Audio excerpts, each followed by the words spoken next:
welcome back to House to Home. My name is Katie, and if you're new to this channel, I'm an interior designer / decorator, and this is my store, House to Home. Today's video, I'm going to take you along as I redo / upgrade my master bedroom at my house. Now, I know you've seen other videos that talk about designing on a dime, and we are designing on a budget, but rather than a design on a dime, we're going to design or / upgrade my master bedroom for under $200. Things that we're going to look at while we do this are new paint color, rearranging furniture, hanging some curtains, and just little things that you can do without a whole lot of money. Now you might ask, you're a designer, why do you need to redo your bedroom? Well, I don't know if you're like me, but I've just kind of collected things throughout the years, and I've just kind of neglected my bedroom, so to speak. And I woke up a couple weeks ago and was like, my bedroom kind of looks like a hodgepodge of the last 20 years of my life. So what I'm going to do is actually bring in a sophisticated, what I like to call adulting, master bedroom where it actually has, everything has a purpose, it has a cohesive style, and it looks like the bedroom of an interior designer. So without any further ado, let's go ahead and go check out the current state of my master bedroom. Hi, and welcome to my master bedroom. So just in case you're wondering, yes, my hair did end up. It is a billion degrees outside and really hot. So luckily I have air conditioning, but it's pretty toasty. So the hair is up, and this is my master bedroom. So like I was saying before, we're gonna do this renovation / upgrade on a budget of $200. So basically I have my work cut out for me. Obviously, one of the main things that I'm going to be looking at is adding some color into this room. So like I said before, this is just kind of a hodgepodge of years of working with clients and not really focusing on my own space and my own room and just kind of taking things as they come. So this, for example, is my dresser. Yes, it's teeny tiny. In fact, this piece was actually my changing table as a baby. So it really is an antique and I love it. And at some point I want to refinish it, but when this is the only two drawers you have in a bedroom, it doesn't function well. So not only that, but it doesn't go with the rest of the wood that I want to keep in my master bedroom. So I am going to look at replacing this, which will be above and beyond that $200 price point that I talked about. So I'll make sure that I let you guys know, hey, I bought this piece of furniture and this is what the furniture cost. But everything else that we're doing in here is going to be within that $200 budget. So I just wanted to make sure that that was clear. One of the main things that you can do to spruce up any room really inexpensively is paint. So as you can see, these walls are white. Now my personal style, I actually hate white walls. But I moved in 5 years ago. And like I said, I just this has been on the back burner. It's just been deal with it, and life has been full speed ahead. So one of the things that we're going to do first and foremost is we're going to get rid of these white walls. Typically, I have a bigger master bedroom, and so I like to do accent walls and things like that. But as you'll see when we move around, this is a teeny tiny master. So most likely every wall is going to get painted. But in our next version, or our next episode, I should say, we'll talk more about paint. So as we go around the room, you're going to notice that there's just random things hanging on the wall, and that's because as I was unpacking, I just kind of found things and stuck them up. So like I even have an empty hook up over there that nothing is hanging on. So these are the kind of things that we're going to fix. Now, since we're talking about wall hangings, I want to mention one of the misconceptions about design work or interior designers is that we come in and we make you get rid of everything and we make you spend all this money and redo everything, and that's not true.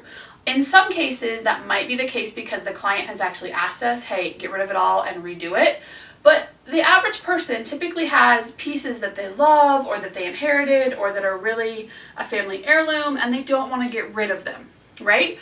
Or you have art that you love or, bedding that you love, things like that. And so one of the things that I'm really going to try to focus on as I redo this room is making sure that I'm recycling things I already have. So that's how I stay under that $200 budget, right? So I have this whole box of art that I brought with me when I moved out here 5 years ago that's still in a box that we're going to go through. And I'm going to see if there's any pieces that I can bring and put on these walls. So next thing we've got to tackle here. This is my master bathroom. We are going to tackle the master bathroom in a different video, but I need to do something about this door, right? So whether that's paint it or come up with some kind of creative texture or contact paper or something just to make this actually not look like part of the wall and to clean it up a little bit. I don't know if you can see it, but this is one of those like super fakey doors. So it was primed and painted, but it's got scratch marks from use, things like that. Whoever painted this originally, I've got gaps in my paint and then paint and seams. So we want to try to get rid of all of that.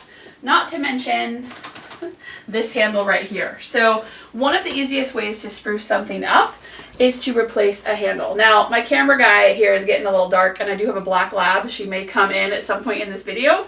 So if you see grime on the walls, that's my puppy. We're going to address that when we talk about painting and prepping walls. So then that moves us over here. This is actually where all my jewelry is stored, and this is a piece that I just randomly picked up one day because I needed a place to put my jewelry that was efficient and organized, and that's what this guy allows me to do. Now, he doesn't match anything, so that's going to become a design challenge as I talk about bringing in another piece of furniture or trying to make a cohesive space, because I have woods that are mix matched. The good thing is that's really trendy right now, so it should help me as I come up with this design. All right, so keep in mind that you saw the first wall in my bedroom, and I've got a little bit of space and then a door, right? So next wall that's behind me here is a wall with a massive window. Now, these curtains I think I've had for like 12 plus years, and I love them. They're washable, which is great. They are a little bit short for this wall, and I do have, I don't know if you can see it from here, but I do have the curtain rod hung about 3 to 4 inches above my window because I really like this as a statement. Every single wall in this room has something on it. There are no dead walls, which is a wall that's just space, which is typically where you anchor a bed or a large piece of furniture or something like that. So this room is really a challenge because I don't have one of those nice dead walls. So I try to use this as my focal point with the curtains. This is my little bit of color, so we're going to color match everything to these curtains because I don't want to get rid of them at this point. But as you can see, I've got like the curtain ties are just randomly hanging on the curtain rod. So easily we can fix that. The other thing that you'll see, these came with the house, mini blinds. I despise mini blinds, especially fake wood grain ones like these ones. So we're going to try to come up with some kind of a solution for these. Because of that $200 budget, they might just have to stay, and that's the beauty of a curtain, is that you can just hide them. So, but I just want you to be aware, I've got 2 windows in this room. They both have those wood grain blinds on them. All right, so the next thing we're going to talk about is the bed. Can we say bland and beige, right? So the headboard I love my headboard. That's actually something that I purchased within the last couple years to go with this bed, and I don't know if you can see it. I'll try to lift it up. So this is actually an oak platform bed. It's got under the bed storage drawers, and it's awesome. I don't know, did you get that? All the drawers pull out full length, which is great. So I have needed storage, right? Because I only have 2 drawers right here. So this is awesome. It's a memory foam mattress, and this bed is actually designed to have an adjustable base under it, but I haven't gotten that far yet. So that's why the headboard looks so huge and the mattress looks so low, because this is a part of my bed is still missing essentially. So we're gonna fix this. We're gonna add some color to this bed. We're gonna add some bedding to this bed. We're gonna try to lower that headboard a little bit so it doesn't look so detached from the actual mattress. And then we're gonna adjust this shelf that's above my bed. So this was actually something that was made for me back when I was in high school. And again, had hooks on the wall, put the shelf on the wall. As you can see, I've got picture frames up there that don't even have pictures in them. And those I think I bought in 2009. And I have the pictures, I just haven't taken the time to put the pictures in them. So we're gonna put that shelf into storage. We're gonna come up with some kind of art to actually put up on that wall, and again spruce up and add color to this bed. Okay, now moving on, I have these awesome side table lamps that I love. They actually really conveniently match my headboard, which is great for me. Now these lamps, again, they're like 5 years old. Anything that I can find that's linkable, guys, I'll make sure that I get it in the description box. But They were a purchase, I think, from Lowe's. Again, it might even be 10, 12 years ago. I'm still in love with them. I don't want to get rid of them. I want to keep them there. These nightstands, and I don't know if you can see them. One, this is way too cluttered for me. Some essential things that I have on here, like my alarm clock, that time is not accurate. This alarm clock actually speeds itself up every 30 minutes. But it's an iPod docking station for like one of the original iPods that I still have and still use because I'm not really that into technology. So I have a hard time getting rid of it, but that's one of the things we're going to look at. It's huge for the space. I love these end tables. One of the things that I really regret, and again, these are a purchase that I did years ago, is they don't have any drawers. So all of this kind of stuff, like a sleep mask or wireless earbuds, my Fitbit, things like that, normally you would put in a nightstand drawer, I don't have. So we're going to have to come up with, I'm going to have to come up with some creative solution to make this not so junked out. I do have a second shelf down below, and I do have a massager on that second shelf right now that I do use. So we're going to have to figure that out. And that's where, my, I don't know if you'd call it, I guess how I specialize in design is where pretty meets practical, right? So I want it to look good, I want it to be inviting, but I also want it to be functional. I don't want to have to hide all the things that I use all the time, which is what a staged house looks like, right? You walk in and it's like, oh my gosh, Barbie and Ken live here because everything's perfect and there's nothing out of the ordinary. That's not how I want to live, and especially not in my bedroom, which is my retreat, right? It's where I come to sleep, to rejuvenate, to heal, to rest, to relax. It's the only space in the entire house that's purely mine. So it's really important to me that it is that oasis and that it completely embodies my style, my personality, but that it's also really practical and that I can live in it every single day. So those are the kind of challenges that we're looking at. A couple of the pieces that are going to stay, again, these long-time purchase, I know they're kind of childish, but I just love them. I love the colors in them. In fact, that's what I want to build this entire room around, is this color scheme. So we've got kind of some burnt or burgundies. I'm going to play a little bit with that color. This is where we've got some greens. You might have noticed a couple of green candles just randomly thrown in the room. And then we've got this nice orange color, and again, that oatmeal or kind of a beigey color. So these are going to stay here. I don't know about the picture frames on the top yet, but we're going to do, again, that shelf is going. We're going to do something with that shelf. Keep in mind, right, all these walls are white, including that bathroom door. So we're going to continue to do something with wall color. All right, so we've got 1.5 more walls to look at. So I'm going to readjust here for just a second. I might get really, really close. I'm not quite sure. And I'm going to come over here so that you can see the rest of my bedroom. So this is a teeny tiny master bedroom. Believe it or not, this is the biggest room in this house. Couple of things going on here. Have a black lab. My black lab is 9 years old and she has arthritis in her back. So she struggles. Thus, we have what I call the puppy stairs. Now, an eyesore, they're not attractive. They're totally for function. My dog does sleep in my room. She is allowed up on my bed. She does have her own bed, which I know doesn't match anything. But it's actually really good for her arthritis. So the bed is going to stay. I'm going to deal with the fact that it doesn't match, as well as the stairs, because again, that's for her. And with the arthritis, she can't get up on my bed like she used to be able to. So these are things we have to work around, and things that are going to stay here that I have to somehow incorporate into the design, right? Because I don't want a staged room, I want a livable room. Okay, moving on. This is my closet. So these closet doors are one of the things we've got to look at fixing, right? Again, they're that cheapo, like primed, painted, not real wood, been around since the 70s. These are the original handles. So again, handles are super quick fix. We're going to look at something to do here to upgrade this. Look at something, maybe it's removing these all together and hanging curtains. I'm still playing around with those kind of ideas. So this is something we're definitely going to look at. We're not going to go in my closet. Again, that's another video, but we're going to address the outside of it. As well as, jump rope anybody? I don't know why this is hanging here. I have no idea. It just got put there. This hat still has the tags on it, and it was something that I won at one of my interior design markets that I was at. So with that, I've got this curtain. This curtain is actually from a different room in my old house, And I moved in, and my neighbors can see almost right in here. So I put this curtain up to kind of hide so that I could still bring in natural light. This is an east facing wall, so for sunrise and things like that, I get really great light in here. But again, it's that bland oatmeal color. It's just one panel that I have up here.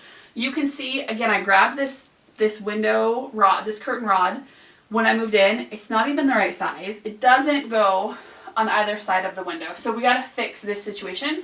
And I want it to be a little bit higher. I want it to actually be the same height as my showcase window that we looked at earlier in this video. So we're going to address this. Same wood grain mini blinds. So we'll see what we can do about those.